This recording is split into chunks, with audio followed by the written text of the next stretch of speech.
Hello guys, welcome back to the study. This is Dheeraj Kumar. आज हम करेंगे Indian air force X and Y के अंदर जो भी इंग्लिश के क्वेश्चन 24 से लेकर 26 जुलाई के फर्स्ट शिफ्ट तक पूछा गया है। मतलब 24 जुलाई का पूरा शिफ्ट, 25 जुलाई का पूरा शिफ्ट और 26 जुलाई का फर्स्ट शिफ्ट। तो इसमें से टॉप 50 क्वेश्चन पैसेज को छोड़ के मैं करा रहा हूँ। यहाँ पे ऑलमोस्ट बहुत सारे क्वेश्चन यहाँ पे कवर किए गए हैं। तो चलो फिर इसको देख लेते हैं। 3-3 शिफ्ट में हो रहा है ना पर डे, तो 3-3-6 और एक 7 शिफ्ट का क्वेश्चन यहाँ पे मिला के मैं आपको बता रहा हूँ। चलो फिर कंटिन्यू करते विदाउट वेस्टिंग टाइम। तो देखो अपना गाइस, यहाँ पे दो चीज़ें होंगी, आपको फायदा होगा। जिसने एग्जाम अभी नहीं दिया उसको एक आइडिया मिलेगा, मे बी क्वेश्चन रिपीट करे तो फिर 1-2 नंबर ज़्यादा मिलेगा। और जिसने एग्जाम दे दिया उसको फायदा ये कि अपना आंसर मिला पाएगा। फर्स्ट ऑफ ऑल पहला क्वेश्चन था इनिशिएटेड। ठीक है, इनिशिएटेड का मतलब होता है किसी चीज़ की शुरुआत करना। तो उसका एंटोनिम क्या हो जाएगा? क्लोज्ड। अभी खत्म कर दिए। अभी देखो मैं बोल रहा हूँ मैंने काम को शुरू किया है, तो आप बोल रहे हो आगे खत्म करो, तो हम दोनों में कुछ विरोध है, एक दूसरे के हम उल्टे हैं। तो वही है ना, इनिशिएट मतलब शुरू करना और क्लोज मतलब खत्म, टाटा बाय बाय। ठीक है।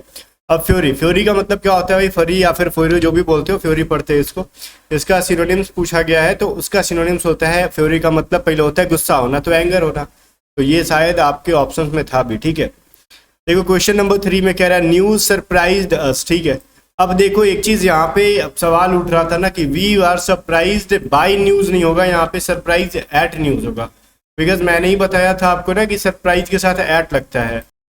तो वो एक्चुअली बच्चे ने भेजा था तो वो कॉपी पेस्ट किया हुआ था, अब इम्प्रूवमेंट कर दी गई है। वहाँ पे क्या होगा?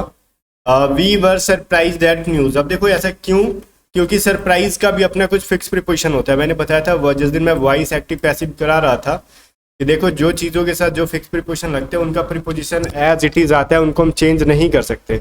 अब देखो अवेलेबल और अटेंडेंस, इन दोनों में से किसी एक का आया हुआ था 25 तारीख को मिस स्पेल्ट में, तो जो भी आया था समझ लो करेक्ट स्पेलिंग यहाँ पे लिखा हुआ, अटेंडेंस का भी और अवेलेबल का भी, जो भी आया हुआ था सही है। मे बी अटेंडेंस आया हो, चांसेस ज़्यादा, बिकॉज 4-5 बच्चे अटेंडेंस के बारे में कह रहे थे और एक बच्चे अवेलेबल कह रहा था। ठीक है। और आगे देखो क्वेश्चन नंबर 5 कह रहा है कॉमिटी का वर्ड स्पेल्ड बताओ। तो कॉमिटी हर साल पूछता है, मतलब गजब हाल है इसका। ये स्पेलिंग, ये वर्ड ऐसा जो है ना कि बार बार पूछता है। तो वर्ड स्पेल्ड में कॉमिटी को पूछा गया था। एवेंडन का सिनोनिम पूछा गया था। तो एवेंडन का मतलब होता है त्याग देना, गिव अप कर देना, रिलिंक्विश कर देना, रिजाइन कर देना, सबका मतलब होता है एक तरीके से छोड़ देना, त्याग देना, समझ रहे हो? तो वही चीज़ है। एडामांट का मतलब पूछा गया था, एंटोनिम आपसे। एडामांट का मतलब होता है कठोर होता है। ठीक है, कठोर। तो वहीं पे कोई चीज़ कठोर है और कोई चीज़ बहुत ही लचीला है, फ्लेक्सिबल है, इरेसोल्यूट है, मूवेबल है, जो चीज़ आसानी से मूव किया जा सके इधर से उधर। ठीक है, तो उसी को कहते हैं मूवेबल। ओके ना। आज देखो अगला क्वेश्चन है, कंफर्ट का एडजेक्टिव पूछा था, तो कंफर्टेबल हो जाएगा। आराम, ठीक है, तो बन जाएगा आरामदायक, तो वही एडजेक्टिव पूछ रहा था आपसे।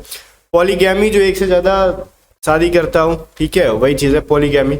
अ person who marry one then one. ठीक है, एक से ज़्यादा जो शादी करता है उसको, बहुत शादी कर लेता है उसको पॉलीगैमी कहते हैं। तो इसमें कितने लोग शामिल होना चाहते हो कमेंट करके बताना। मतलब कितने लोग ड्रीम देख रहे हैं जो हमारा भी एक से ज़्यादा शादी होता है, बताओ जरा कमेंट करके। आगे देखो प्रीपोजिशन से क्वेश्चन आया था एंग्री से रिलेटेड, कि एंग्री और एनओए से रिलेटेड आया था कि एंग्री के साथ क्या लगता है। तो जब किसी इंसान के साथ होंगे तो एट, और किसी ऑब्जेक्ट के साथ होते, सॉरी उल्टा बोल दिया मैंने, जब किसी इंसान के साथ होते तो विद, और किसी ऑब्जेक्ट या फिर किसी इंसान की आदतों पर गुस्सा होते तो एट का। ठीक है, just like I am angry with you, and दूसरा हो जाएगा एंग्री एट योर बिहेवियर।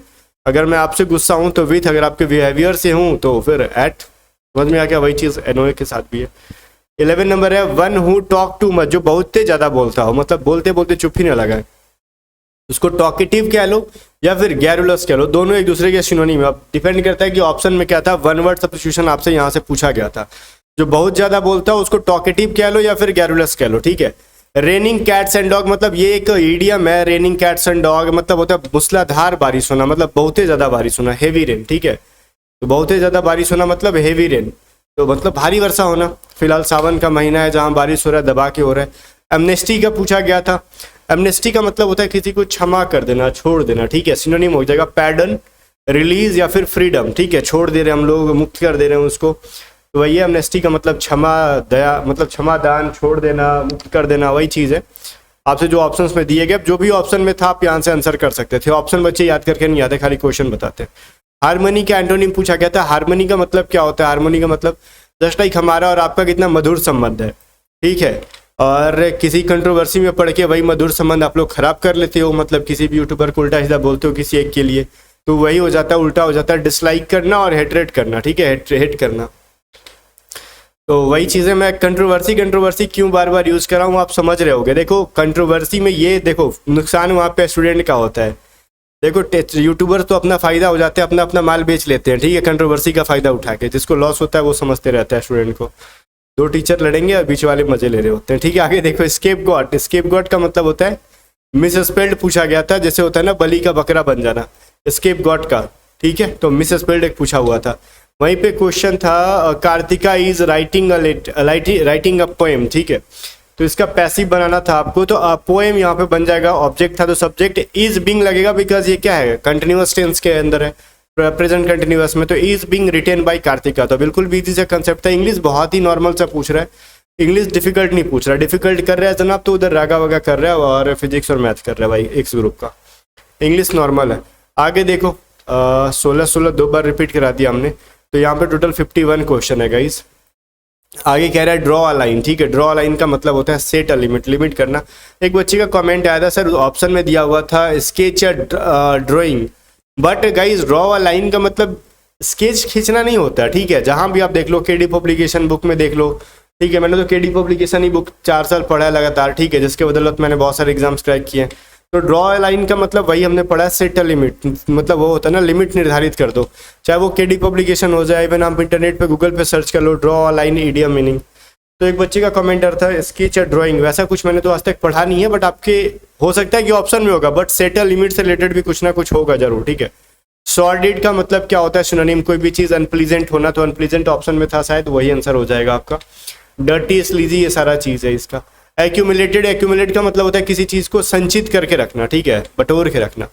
तो वहीं पे उसका उल्टा क्या हो जाएगा एंटोनिम, डिवाइड कर देना, बांट देना, कंट्रैक्ट, लॉस, डिस्पर्स, ये सभी चीज़ें हैं, बट डिपेंड करता है ऑप्शन में क्या था, है ना। तो मैंने आपको मतलब समझा दिया और आपने भी पढ़ लिया, मैं भी आगे आपके काम आए। टेंटेटिव का मतलब समझ रहे हो ना, जैसे कोई भी वैकेंसी आती है तो टेंटेटिव वैकेंसी आती है, मतलब निश्चित वैकेंसी नहीं आती है, लगभग में इतनी सारी है, वो निश्चित नहीं है, लगभग है, ठीक है, अनिश्चित। तो उसका एंटोनिम क्या हो जाएगा सर्टेन, बिल्कुल भी निश्चित। अगर एयरफोर्स की 3500 वैकेंसी आई है तो वो भी टेंटेटिव है, ठीक है। 3000 आई है वैकेंसी तो वो भी टेंटेटिव है, आगे जाके कम भी हो सकता है, बढ़ भी सकता है, बढ़ने का चांस तो नहीं रहता है, कम ही कर देते हैं किसी भी गवर्नमेंट जॉब में वैकेंसी, ठीक है। तो वही चीज़ है वन हू नेवर डाई, एक ऐसा इंसान जो कभी मरता ना हो, ये 24 तारीख के थर्ड शिफ्ट में आया हुआ था, उसको इमॉर्टल कहते हैं, ठीक है। वन हू नेवर डाई, जो कभी मरे ना या फिर कभी वो खत्म ना हो, उसको इमॉर्टल कहते हैं। एडजेक्टिव पूछा था एक्ट का, कुछ नमूने ना क्या कर दिए थे, आके बेईमानी कर दिए थे वो लोग मेरे साथ। उन्होंने कहा ना कि सर नाउन पूछा है किस चीज़ का भाई, एक्ट का।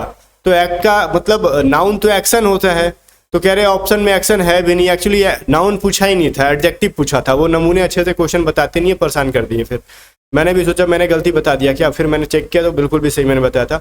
एडजेक्टिव पूछा था और एक्टिव ऑप्शन में था भी, ठीक है, तो एडजेक्टिव उसका एक्टिव होता है। आगे देखो ऑब्स्टिनेट सिनोनिम पूछा गया था। ऑब्स्टिनेट का मतलब होता है जिद्दी होना, शायद ये भी 24 जुलाई के थर्ड शिफ्ट में पूछा गया था। स्टबबर्न होता है, ठीक है, जिद्दी हो जाना। ग्रेवियंस का मिसस्पेल्ड पूछा हुआ था, तो ऑप्शन क्या मतलब ये ऑप्शन में देख के जहाँ पे ये चीज़ सही लगाओ, अगर आपने भी यही स्पेलिंग सही किया तो सही किया, अदरवाइज फिर आपने गलत किया होगा। प्रोफेसर का मिसस्पेल्ड पूछा गया था, क्लियर। एडोर का एडजेक्टिव फॉर्म पूछा गया था, एडोरेबल, ठीक है, प्रिय होना, ठीक है, मतलब समझ गए ना, तो प्रिय हो जाना। तो एडोर का एडजेक्टिव पूछा था तो एडोरेबल हो जाएगा। He is writing a letter since 5 o'clock, मतलब ये आया था आपका एक कॉमन रीडर का क्वेश्चन है, तो इसको मैंने इंप्रूवमेंट करके बताया था। He has been writing a letter since 5 o'clock। तो देखो ही इज राइटिंग में एरर था, ही इज राइटिंग नहीं होता, जब भी अपने को पीरियड ऑफ टाइम हुआ तो हैज़ बीन इज के जगह पे हैज़ बीन लगा देते तो अपना आंसर सही हो जाता, बिल्कुल भी क्लियर है ना।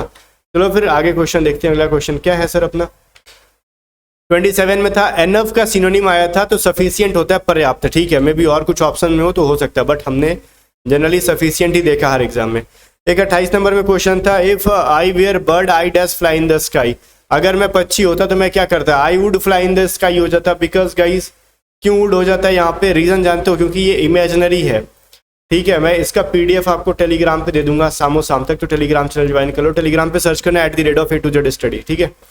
अब यहाँ पे देखो हार्डली का आपसे पूछा गया था यूज ऑफ कंजक्शन, ठीक है। तो हार्डली के साथ किसका यूज करते हैं हम लोग, तो ऑब्वियसली व्हेन का यूज करते हैं, ठीक है।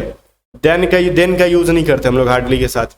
एंग्री के साथ प्रीपोजिशन पूछा गया था तो विथ हो जाएगा पर्सन के साथ, और वो ऐड हो जाता है किसी चीज के साथ। Supposing if it rains what shall we do, ऐसा करके कुछ सवाल था, तो सपोजिंग और इफ एक साथ नहीं आता है, मैंने बताया था, तो यहाँ पे इसमें एरर है, ठीक है। सपोजिंग को हटा दो तो सही हो जाएगा, क्योंकि सपोजिंग और इफ दोनों मिलकर सुपरफ्लुअस बनाते हैं। जैसे मैं बोल दूं ना आपका नाम क्या क्या है, मतलब आपका नाम क्या क्या है, मतलब पूछना था आपका नाम क्या है, तो 2 बार एक ही चीज को हमने रिपीट कर दिया, तो समझ में आ रहा है कि वो जरूरत से ज्यादा हो गया, तो उसी को कहते हैं। सपोज का मतलब भी मान लेते हैं और इफ का भी मतलब मान लो, समझ के आ गया ना, दोनों का अर्थ वही होता है। वन हु हेट्स वीमेन उसको मिसोगाइनिस्ट कहा जाता है, ठीक है, और वन हु लव्स वीमेन उसको फिलोगाइनिस्ट कहा जाता है। जो हेट करे उसके साथ मीजो नाम का MISO करके एक रूट वर्ड आ जाता है, और गाइनिस्ट फीमेल के लिए आता है। रैथ का सिनोनिम पूछा गया था आपसे, तो एंगर हो जाएगा, ठीक है। रैथ का मतलब भी होता है एक तरीके से गुस्सा होना, तो एंगर हो जाएगा यहाँ पे। 34 नंबर है, a book which author is unknown, एक ऐसा किताब जिसके ऑथर अननोन है। ये आज ही का 26 तारीख का पूछा हुआ है। एनोनिमस हो जाएगा ना, 1 वर्ड सब्स्टिट्यूशन में एनोनिमस हो जाएगा, ठीक है। ये सभी चीजें मैं मिटा दूं, एनोनिमस हो जाएगा, ठीक है, उस 1 वर्ड सब्स्टिट्यूशन के अंदर आया था। एब्रप्ट का सिनोनिम पूछा गया था, तो क्या हो जाएगा, इमीडिएट, सडन, क्विक, रैपिड, उसका मतलब होता है तेज होना ना, एब्रप्ट का मतलब। निम्बल का मतलब चतुर होता है, इसका एंटोनिम पूछा गया था, तो awkward, slow, clumsy, sluggish, stupid, शायद स्टूपिड होगा आपके ऑप्शन में, या फिर जो भी था वो आंसर हो जाता। कमेंट करके बताना इसका ऑप्शन में क्या था। वहीं पे 37 है, वंस इन ब्लू मून का मतलब होता है कभी कभार नजर आने वाला, ठीक है, तो वेरी रेयर हो जाएगा, एक ईडियम होता है। वहीं पे एंशियंट का एंटोनिम पूछा गया था, तो एंशियंट का मतलब होता है मतलब एक तरीके से पुराना, प्राचीन, प्रिमिटिव होता है, ठीक है, उसका वहीं पे एंटोनिम हो जाएगा मॉडर्न या फिर लेटेस्ट, हाल फिलहाल का, आधुनिक। प्रोबेबली का आपसे सिनोनिम पूछा गया था, प्रोबेबली, संभवतः, जब किसी चीज की संभावना होती है और एक किसी चीज की डाउट होती है, तो वहीं पे हो जाएगा, मतलब वो कंफर्म नहीं होता है ना, तो एक तरीके से वो डाउट है, हाँ संभावना है हो सकता है, बट कंफर्म नहीं है वो चीज, तो मतलब मैंने उल्टा बोल दिया, ठीक है। डाउट नहीं होता उसके अंदर, संभावना होता है, ठीक है, तो प्रोबेबली का मतलब वही हो गया, संभवतः, तो डाउटलेस, पॉसिबली और सिमिंगली हो जाएगा, इसका सिनोनिम हो जाएगा। वहीं पे मैन्यूवर का आपका करेक्ट स्पेल्ड आया हुआ था, जो कि आपका स्क्रीन पे वही स्पेलिंग सही है, बाकी गलत है। अब एक आया था, अ novel is dash book containing dash story of imaginary people and events, ठीक है। अब एक नोवेल होता है, वो कैसा होता है, 2 बार एक ही चीज को फिल करना था, फ्यू या द लॉन्ग या फिर लिटिल। जो बुक होता है वो कंटेनिंग कैसा स्टोरी होता है, द लॉन्ग, एक नोवेल एक लंबा एक बुक होता है, मतलब द लॉन्ग का मतलब उसमें पेजेस ज्यादा होती हैं।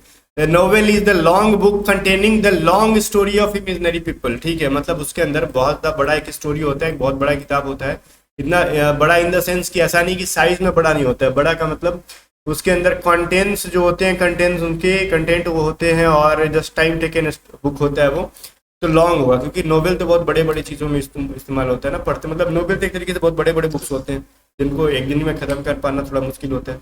ऑनेस्ट का एक अब्स्ट्रैक्ट नाउन पूछा हुआ था, ऑनेस्टी हो जाएगा, ठीक है। वहीं पे आया था, इट विल रेन सून, ठीक है, तो यहाँ पे क्वेश्चन टैग बताना, तो यहाँ पे क्या होगा, तो इट विल है ना, तो यहाँ पे वांटेड हो जाएगा। विल नॉट का क्या हो जाएगा, देखो जब मतलब एक तरीके से निगेटिव ना हो सेंटेंस, तो क्वेश्चन टैग निगेटिव बनाते हैं, और विल नॉट को कंट्राडिक्टेड फॉर्म में वांट कहा जाता है, तो वांट इट हो जाएगा, ठीक है। 44 कह रहा है, 2 culprits dash from prison last month, 2 जो दोषी थे प्रिजन से भाग निकले, बच निकले, तो लास्ट मंथ से समझ में आ रहा है पास्ट इंडिफिनिट में सेंटेंस आएगा, तो ई एस्केप्ड हो जाएगा, क्लियर है। तो 2 culprits escaped from prison last month. आगे है, आई फेल्ड द एग्जाम दो डैश फॉर द इंटरव्यू, मतलब वहां पे इंटरव्यू में बुलाने के लिए क्या होता है, इनवाइट करते या फिर कॉल करते, तो कॉल लेटर आता है ना, तो कॉल्ड होता है, कॉल्ड फॉर इंटरव्यू होता है। रिटर्न का एक मिस स्पेल्ड पूछा गया था आपसे, तो रिटर्न का देख रहे हो स्पेलिंग यहाँ पे है, तो वही सही वाला है। 47 नंबर पूछा गया था, सरप्राइज के साथ फिक्स प्रीपोजिशन किसी शिफ्ट में पूछा गया था, तो वो ऐड हो जाएगा। वहीं पे गर्ल डांस करके कुछ पूछा गया था, फिल इन द ब्लैंक्स था, ऑप्शन इसका पता नहीं है, कमेंट करके बता देना।